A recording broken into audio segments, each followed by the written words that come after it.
Hello, I'm LeRonn Brooks, Associate Curator for Modern and Contemporary Collections at the Getty Research Institute. Welcome to Art and Ideas. I'm your host for a 3-episode series about poetry and visual art. I think you can see that from my work, that I try to put everything I know in there and everything I don't know. I'm looking for stuff I don't know in that pursuit of like a daily practice. In this episode, I speak with poet and artist Terrance Hayes.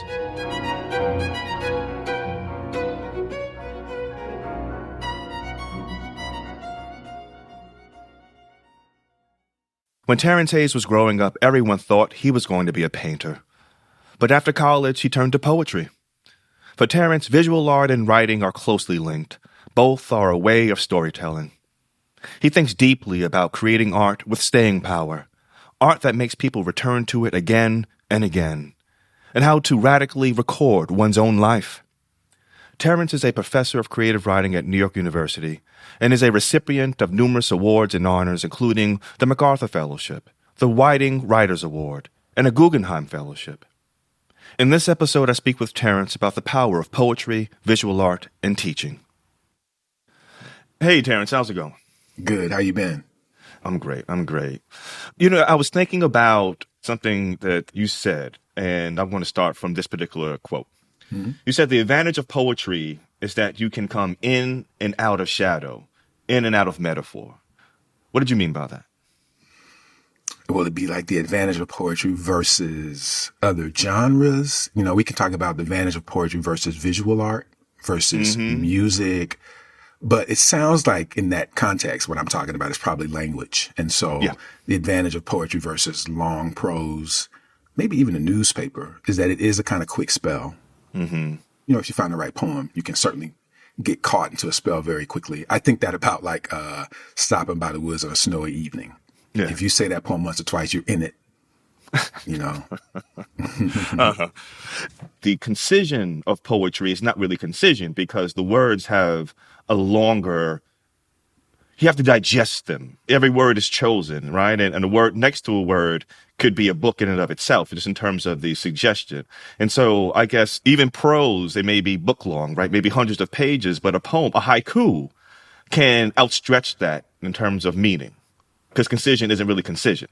You'll see at the end of this conversation how I'm always just saying the same thing, so things connect up really easily. But I will say to you, I mostly try to visualize that for people. So I say, you know, figurative language. That means it has shape. If poetry is essentially figurative language, beyond diction, diction is figurative language. That just means language with shape. So however you want to shape it in whatever literary tradition, the idea is it's going to throw some kind of shadow. It's going to have enough body when you've played with it to throw a shadow. Not true for the newspaper, and maybe not true for a lot of prose, not true for like menu items. So the sense that there's something else happening, you can think of it as subtextual or even, you know, the essential notion of negative capability as a way of reading. So poetry will always suggest there's something between the lines that's happening so that you can find a sentence like that inside of Toni Morrison, where you know that sentence is casting more than one shadow. It's meaning something more than what it's saying. That's poetry to me, you know, kind of the frequency of that inside a language or inside of a linguistic text is poetry. And it's steeped in a certain kind of knowing. You know, you bring up Toni Morrison. I was rereading Sula, and there's such a knowing in a lot of that language, right? And so there are the things that are said, but then there are things that are unsaid that connect to your own knowing, that make you really think about the language. But you can't take simple language simply. And to think about poetry and the editing of poetry, or even the relationship between poetic prose and what is considered to be concisely a poem, there are bridges there. And I know that you work along the bridges or you work within these intersections. What came first, your love for visual art or your love for the word? Well, I could say pretty quickly it was a visual. Even in the 3rd grade, but maybe before that, that's what people sort of thought my gift was. And even now, if you talk to certain people from my even college days, they would say, oh, we thought he was probably going to be a painter. So in that regard, I always saw my talent as a painter as a kind of public phenomena. So I was drawing, journaling even, and writing poems privately too, but that never seemed like a public phenomena. It just seemed like, prayer. Somebody could hear it, but that's not why you're doing it. And then, I wound up on a fellowship for poetry at the University of Pittsburgh, studying with Troy Darracott, who went on to found Cave Canem, and has really been a mentor through most of my life. And I sort of was like, well, I've never taken a poetry class. I hadn't taken any poetry classes before I went to graduate school.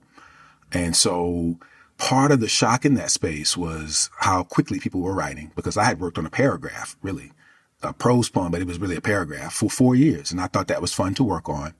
So what I'm going to say to you is, like, even now, I'm often just thinking about, like, drawing is a kind of writing.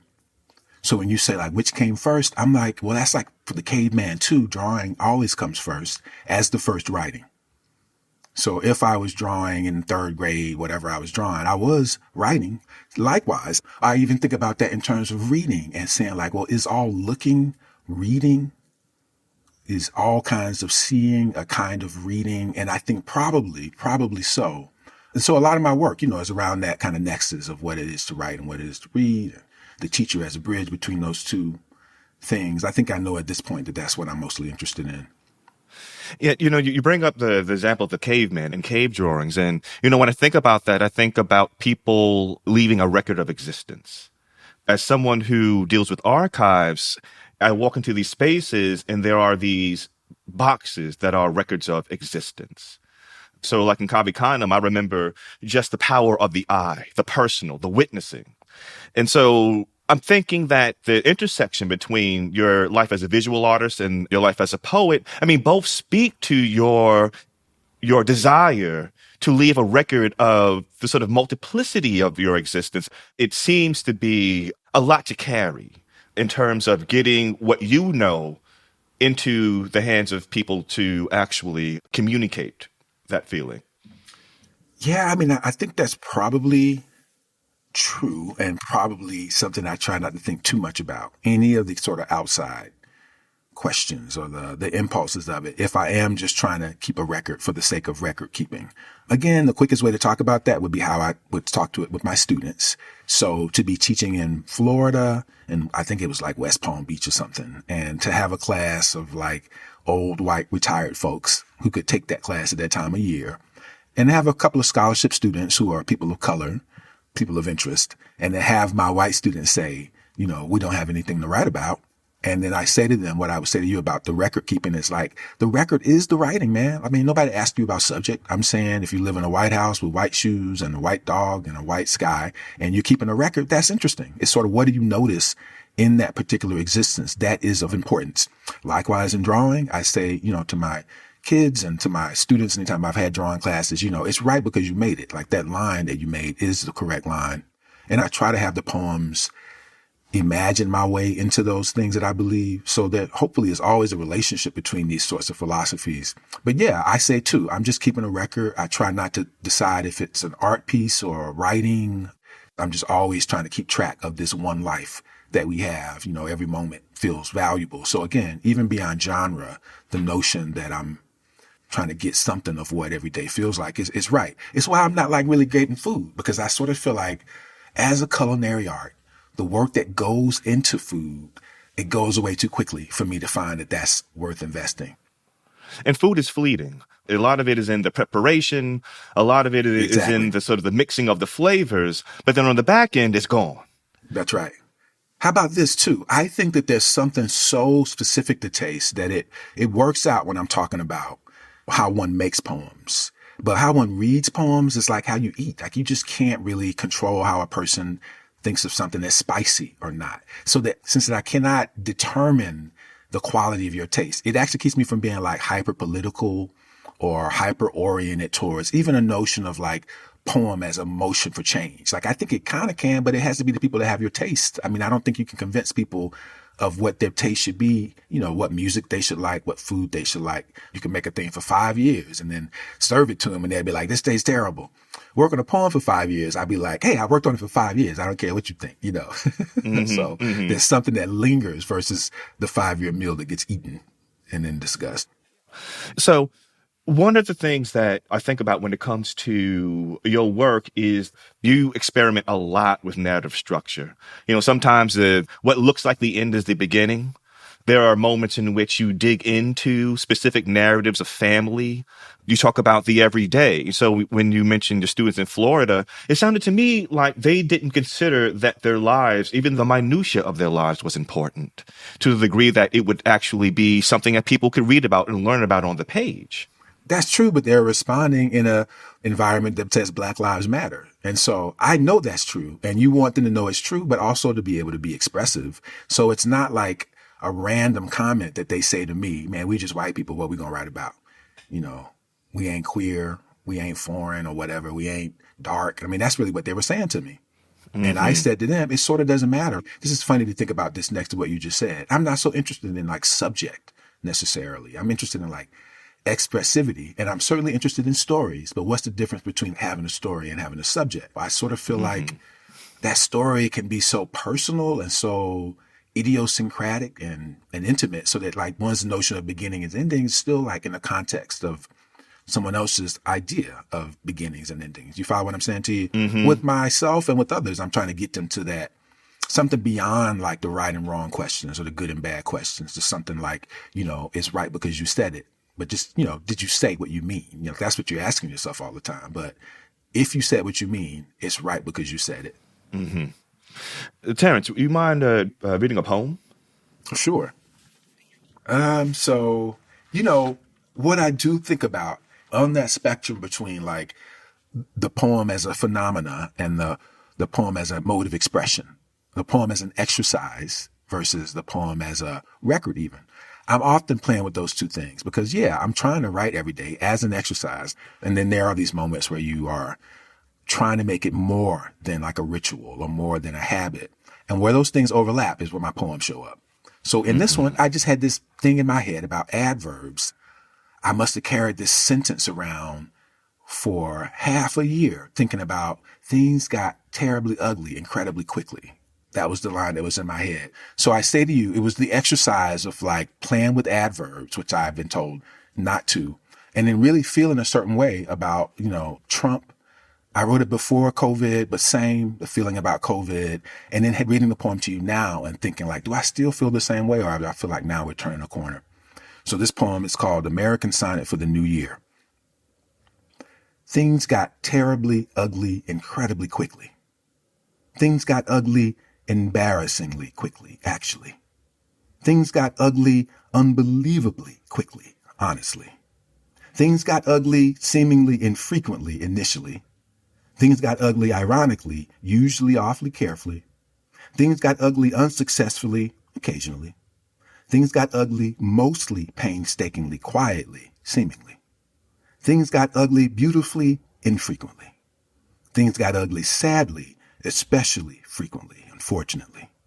Things got ugly increasingly, obviously. Things got ugly suddenly, embarrassingly, forcefully. Things got really ugly regularly, truly quickly. Things got really incredibly ugly. Things will get less ugly, inevitably, hopefully. Thank you. Yeah. That adverb and playing with that is a muscular experience there. I mean, that's lifting weight to actually think about where that sentence or where those stanzas will end up, because those are meanders, right? That you actually push forward and push forward. Can you talk about the work of being a poet? As I said earlier, I think I'm always just saying the same things. So the notion of practice versus the game, even if we are lucky enough to get to places where people want us to perform the work, to publish the work, that is so less common, much less common. For us, they have that good fortune, and obviously for the people who don't. So what's left mostly is Emily Dickinson writing a bunch of poems with dashes, don't even put the titles on them, shove them in drawers, throw them up under things, because she's like, the writing is the practice. The writing is the practice. That's it. I mean, what you're writing, why you're writing it, not so important, because we're still going back to this notion of the document and the record and the witness. So for me, that's enough. I try not to worry too much about like getting finished. I know it'll be finished. I'll also send you back to that first comment, which is one of my great joys from college was that I was working on a paragraph for 4 years. And so I'm often trying to make sure that I have something that I'm working on. So it's almost like, you know, I don't want to finish it. Sometimes it gets shapely enough to, show up for people, and I try not to put too much pressure on myself about like the end results of any of those modes of expression. I'm writing something on the painter Ed Clark right now. And the idea of what is modern painting, the idea that the paint is the paint, that the paint has its own life. So there's your intention, or there are your intentions when you apply the paint to canvas, but there's a life outside of your intention that the object has. You just make me think about, that as an aspect of what modernity, or what considered modern painting is. Well, yeah, it is that brushstroke, the brushstroke versus the thing that has been made from that brushstroke. I mean, this is theoretically the appeal of somebody like Jackson Pollock, but I think it's true too for, Rothko with his relationship to color, which is to say it's right because you made it. The idea that comes back to sort of even why diversity would be important, which is to say nobody's saying that like white dudes weren't making the right marks. I mean, certainly for even Wallace Stevens, like I love the freedom that he has as a white man with that kind of wealth at that point in America. He had to be one of the most free people ever. I'm interested in that, but I'm interested in that for everybody. So I say to you, everybody's brushstroke has some interest to it. What you have is like the mechanization of that and a lot of other people imitating brushstrokes. But the baby's brushstroke, the baby song, the native brushstroke, the native sound is all trustworthy. You make me think about the Black arts movement and how art needed to be useful. Like going back to Du Bois, right? Art is propaganda. You have someone like Ed Clark who dealt with abstraction, but then at the same time, laterally, you had the Black arts movement, and they were talking about forthright Black representation in terms of the figure, what is useful. And so thinking about the ways in which, especially Black poets are working, there is always this history of what is this useful for? Right? And who is this useful to? Is it indulgent? Or can I use this in a very sort of aspirational way to find some kind of affirmation? And so in terms of making poems, do you consider, or is it even a consideration that your poems need to have some kind of use, if I can say use in terms of political, affirmational tool? I just think that the people who believe in education, let's just start there. I could say art and expressivity, but the people who believe in education, the people who believe in knowledge, and the people who believe in wisdom do not think that. Obviously, it's a political thought, like art for art's sake versus art for the people. The art for the people side, man, is the side that's rhetoric. That's the side that's political. That's the side that's organized. Art's for the people. It has to be. If it's art for the people, because we know that art is not for the people. Art is what you're doing in your crayon by yourself, and maybe your mom and daddy like it, maybe they don't. You follow what I'm saying? So art for art's sake is, again, like the birds singing in the trees. So that is not to say that art for the people is not a thing. I just say to you, to me, it's secondary. You have to have that inherent expressivity that creates emotional intelligence that leads us to wisdom. What is the function of it? The people feel good. They feel entertained. They feel good when they read poems. They cry sometimes when they read poems. And I say, enough. That's enough. At this moment, in this historical moment with technology and attention spans, I say to my students, just to hold them for a little while. If people are in the practice of reading everything once and they read your poem twice, that's an achievement. Absolutely. You want them to read it more than that, but it's contextual. You know what I mean? So I'm not demanding that people study and explicate and analyze poems in the way that we have historically, especially if it's not something that they, interested in. But I do say to the maker of those poems, like, you just want them to engage it. You ain't trying to change nobody's mind. You just want them to engage it, and then maybe they'll change their mind or have something happen to them. I used to say to my students that education comes from conflict often. That the person you were when you entered the gates of the university is not the person that you are in this classroom. Because education is a matter of exposure. What you take in is what you take in. That's kind of what you were saying, right? You read the poem twice, you're taking something in. You read it once, it's just exposure, kind of. And so thinking about your poetry and visual art as a way to actually process life, if they choose that door, visual art or a poem. So as an educator, as a teacher, what is the importance of exposing your students to art that they may not consider to be useful? Oh, yeah. It's such a big answer around that one because I know I'm talking so much about teaching. They're reciprocal in terms of what I do as a writer and what I do as a teacher around those questions. So let me say this thing about what I think I value in the reading and writing of poems is, again, a kind of development of emotional intelligence. I'm still talking about this idea of developing one's emotional intelligence as my job. And so understanding tools in poems and understanding the history of poems is sort of just evidence, like to be like, look, I can read you something that'll blow your mind, first of all, and I can show you how like that came from another thing that somebody had read. And then maybe you can try it and see what your response to that is, whether you like it or not. Like that is the teacherly thing, because that's often what I am doing. I always talk to people about Prince, like all the different ways that Prince was in the world when he was in the world. You could just like look at the hairstyles, first of all, like what other artist changed the hairstyle as much as Prince? But I even go to the voice. I think like that objective of variety inside of oneself is the ambition, not stylistic consistency, which is something that comes from the marketplace, but something that's more, maybe a little unstable, a little particular and hard to evaluate. It helps you listen to yourself better. It helps you read yourself and others better. So that's why you want to be doing this.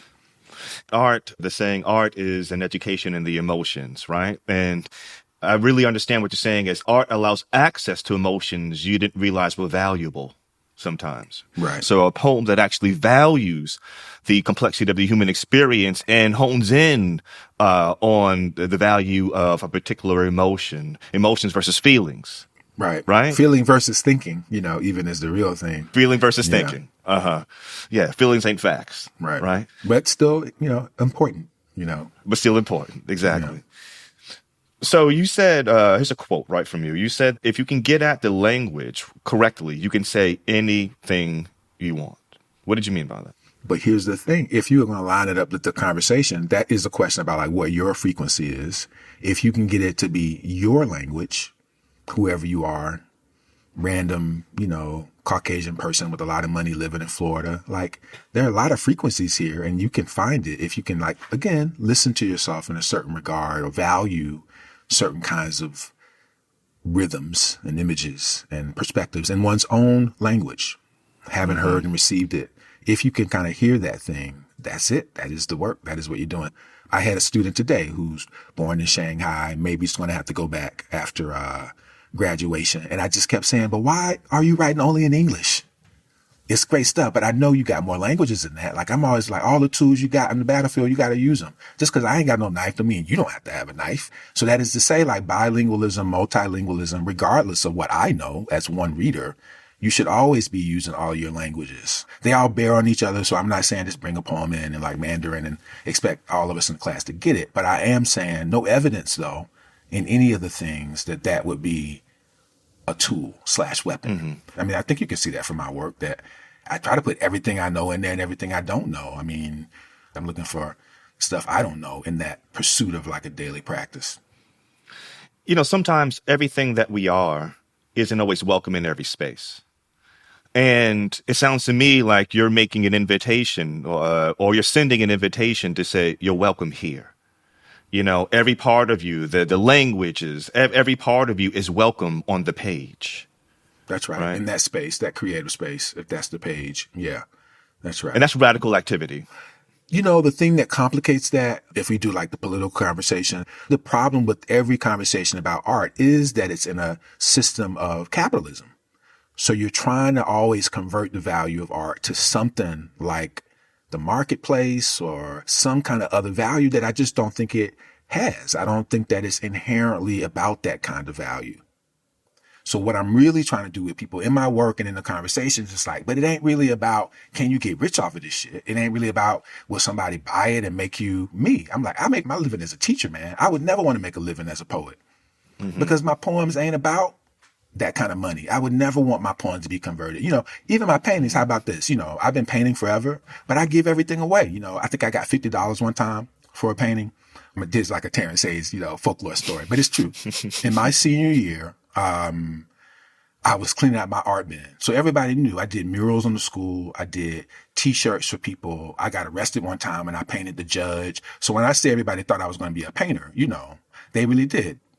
So anyway, the folklore is, so when I was throwing everything out on my senior day, everybody came, my coaches came. It was just like a line of people. It was like 10, 15 people standing around getting my art out of the trash can. This was the stuff that I was just like, I can't take it home.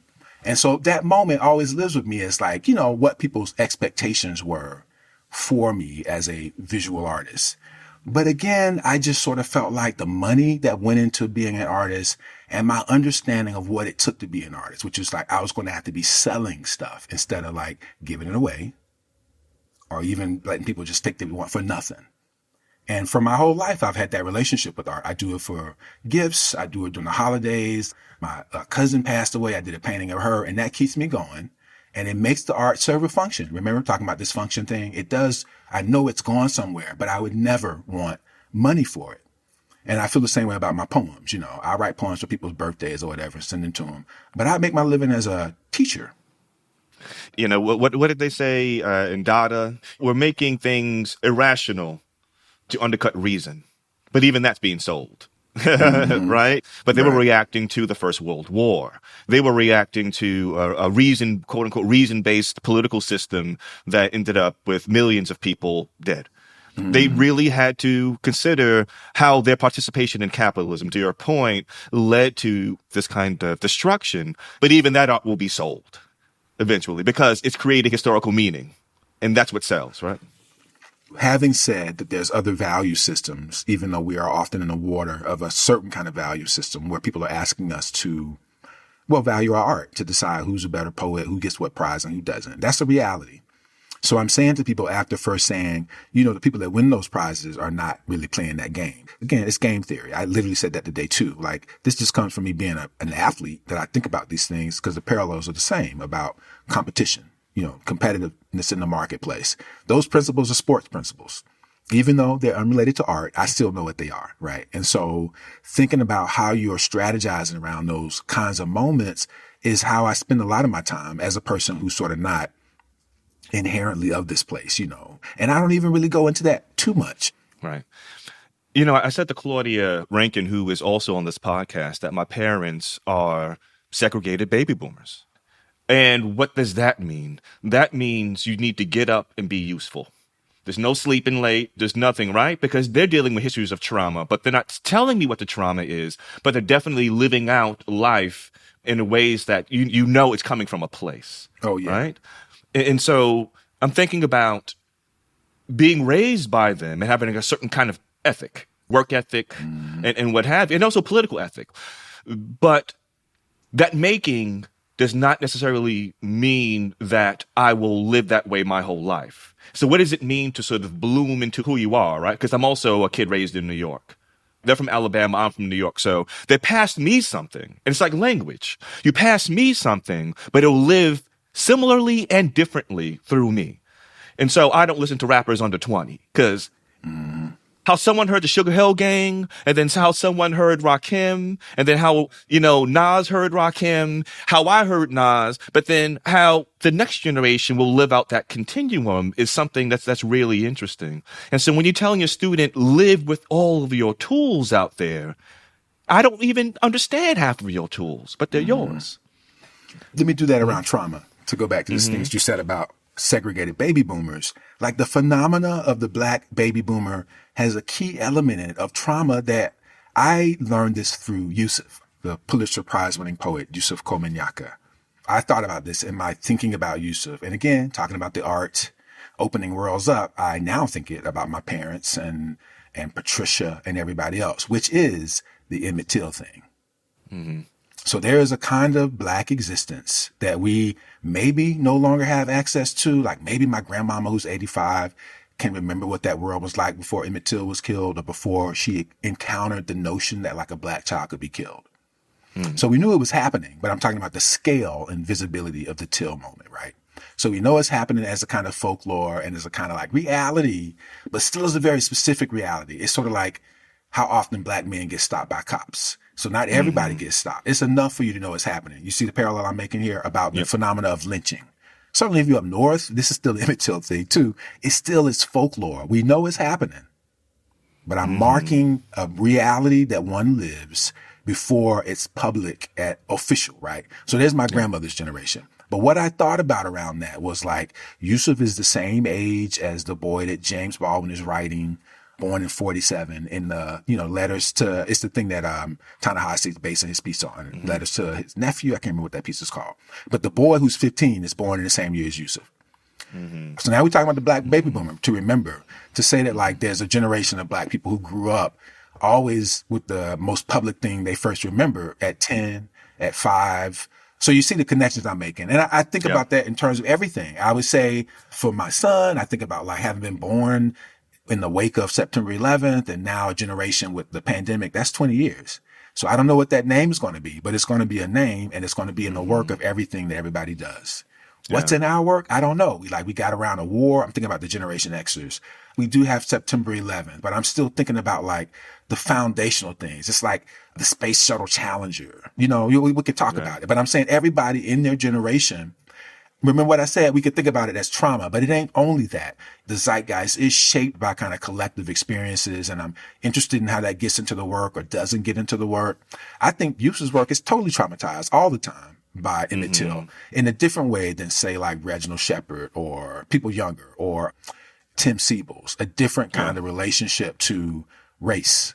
Tim is the first generation of like being able to go to integrated high school. He didn't start out that way, but by high school in the 70s, they were integrated. Different kind of poet. You follow what I'm saying? Like those adjacencies of like cultural phenomena and what that does for one's work is what I'm often asking the students. Like, it's there, whether you know it or not. And that's sort of like, if you ain't tracking it, nobody's going to be tracking it. Like how you felt in the 6th grade when the Space Channel, what was your teacher wearing? And those kinds of questions, what did the next day feel like, are, if you don't put that down, it's not going to be put down. So I'm just trying to make that case for people in terms of like living in the world that you are in and trying to get a sense of that, because it's only your world. If you don't, it's just gone. It's interesting.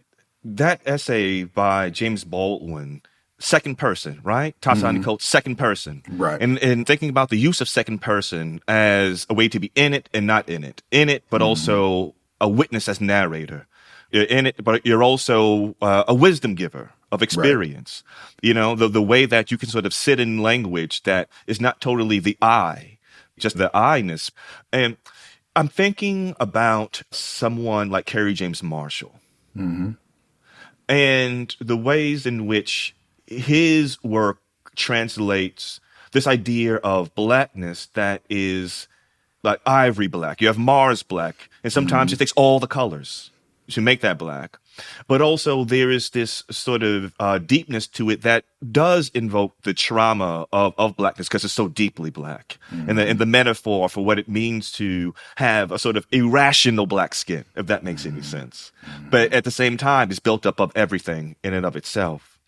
And what that means as, a 15-year-old looking at that, a 10-year-old or a 60-year-old, and they may go through the language of the transitions. My father was born colored. Before him, they were Negroes. They came into Afro-American, and that was a fight. And then African-American. And so there are ways in which those things are, in their own way, you, right? Because they're not permanent. They're always in flux. They're always in transition. And how we understand these terms that categorize our lives connects to the sort of the challenger as moments, right? That also help categorize our lives. I had this really interesting experience, if you can indulge me for a moment here. And so I was in the the Johnson Publishing Archive, and I was looking through a box labeled Emmett Till. And I pulled from that box things that I didn't know re-traumatized me. I went back to my hotel. I was sick. I was sick. And so there's a way in which this kind of thing reoccurs. But how I live that trauma is somewhat different, but there are things that reoccur. Right. And so looking at the blackness of a Kerry James Marshall, I'm brought to the ways he understands and through his paintings that we are object. You understand what I'm saying? I'm so happy to talk a little bit about art. I love Kerry James Marshall's work. I followed it for a long time. I try to stay in my own way abreast of what's going on in art. But what's so fun is, to have these conversations with myself. I'm not friends with a lot of painters. But to say to you about Kerry James Marshall that I've always thought of him as a writer. So those paintings are amazing. The notions of color, obviously, he likes text too. But I think of the paintings are like poems. There's such like visual narrative phenomena. So the skin of the color is just another kind of part of the poem that I'm just constantly reading with great joy. And it is probably because I've never taught it or had to ever give a lecture on it. So there's something about the language of that kind of visual line that is connected to illustrations in books. So that's undergirded, but I've never read it anywhere that anybody talked about like the kind of writerly impulse that drives how one understands his work. Maybe I think that a little bit about Bob Thompson, but I don't think it about a lot of people. I don't think about none of the abstract expressionists. I don't think it's just about like representational art either. I think it has to do with that language. I had to do something with his relationship to blackness too, that you show up already in front of those paintings with some story already happening always. And I think that he is writing. He's using paint and a paintbrush and a canvas, but totally that brother's a writer. Yeah. The genealogy for that could go back to Langston Hughes, right? 1926, the Negro artist in the Racial Mountain. Right. If they like it, great. If they don't like it, so what? Paraphrasing here. Words of a person under 30. I think he was like, was he 26 when he wrote that? A young person. That's like, Keats talking about negative capability at 24. So they can be right about some things. We talking about like manifestos that whole generations have built things on. That's true for negative capability and the Negro and the racial. About like, old people saying that this was right. So I'm always like, these young people can get stuff right. They can be wise too. It's a vote of confidence when we think about how young you was to have gotten on that. But there's something in it. I'm going to go back to something else you said. You said anything can be said if you say it right. Whatever you're going for is right. But sometimes it can be said beautifully. Sometimes it can be said in a very raw way. Sometimes it can be said metaphorically. Right. Again, remember the line break though, right? Because you made it. Because, the debate is around rightness. The judgment, the evaluation is around rightness. And that's when we get into kind of marketplace competition, moral competition. I always have to add that what we're really trying to figure out is like what's right for you. Not what's right for Jesus, not what's right for Black people, what's right for you as a human being with all the value in that. That's what we're really chasing. So it always has to be said. But yeah, and I think, that's the full sentence. But it leads out of that notion of first believing that your mark is valid if you can get your actual mark down and not the mark somebody else has told you is valid. Well, that Baraka, that Amiri Baraka generation, the we shall, every stanza is a parade of people. Be real cool. We real cool, right? To say that you are empowering individuals who will speak their truth. I mean, that in and of itself is a radical notion because you're saying the individual witness has the power of a parade of people, right? That the individual witness can speak his, her, or their truth, and that in and of itself is radical activity. I'm also saying, I'm poking a little bit here. Like, I'm also saying the words that we use, like, has the power. I would be like, as a poet, well, what is power? That's why I keep saying the thing, as I often say to my students about like value systems. It's like we in this water. This is David Foster Wallace. Do you know this? It is water. Oh, this yeah. Keynote address. Totally what that is. Like the older fish going by the two young fishes. The water's cool today. Like, what the fuck is water? I feel like that old fish all the time with people. Saying like, we in a certain kind of water, but it ain't the only substance that surrounds us or may surround us. And so all of those questions still go back to like, even the notion of power for an individual is not the same notion of power for a people, even though we use those as interchangeable terms, Yeah, it's that it's not just outside of you, right? So even though you may write poems don't live necessarily as a thing in and of themselves, but they are tools for living if you engage them properly, right? Right. Terrance, thank you so much for talking with me. Really appreciate it. It's been great to be here. It's always good to talk to you, LeRonn.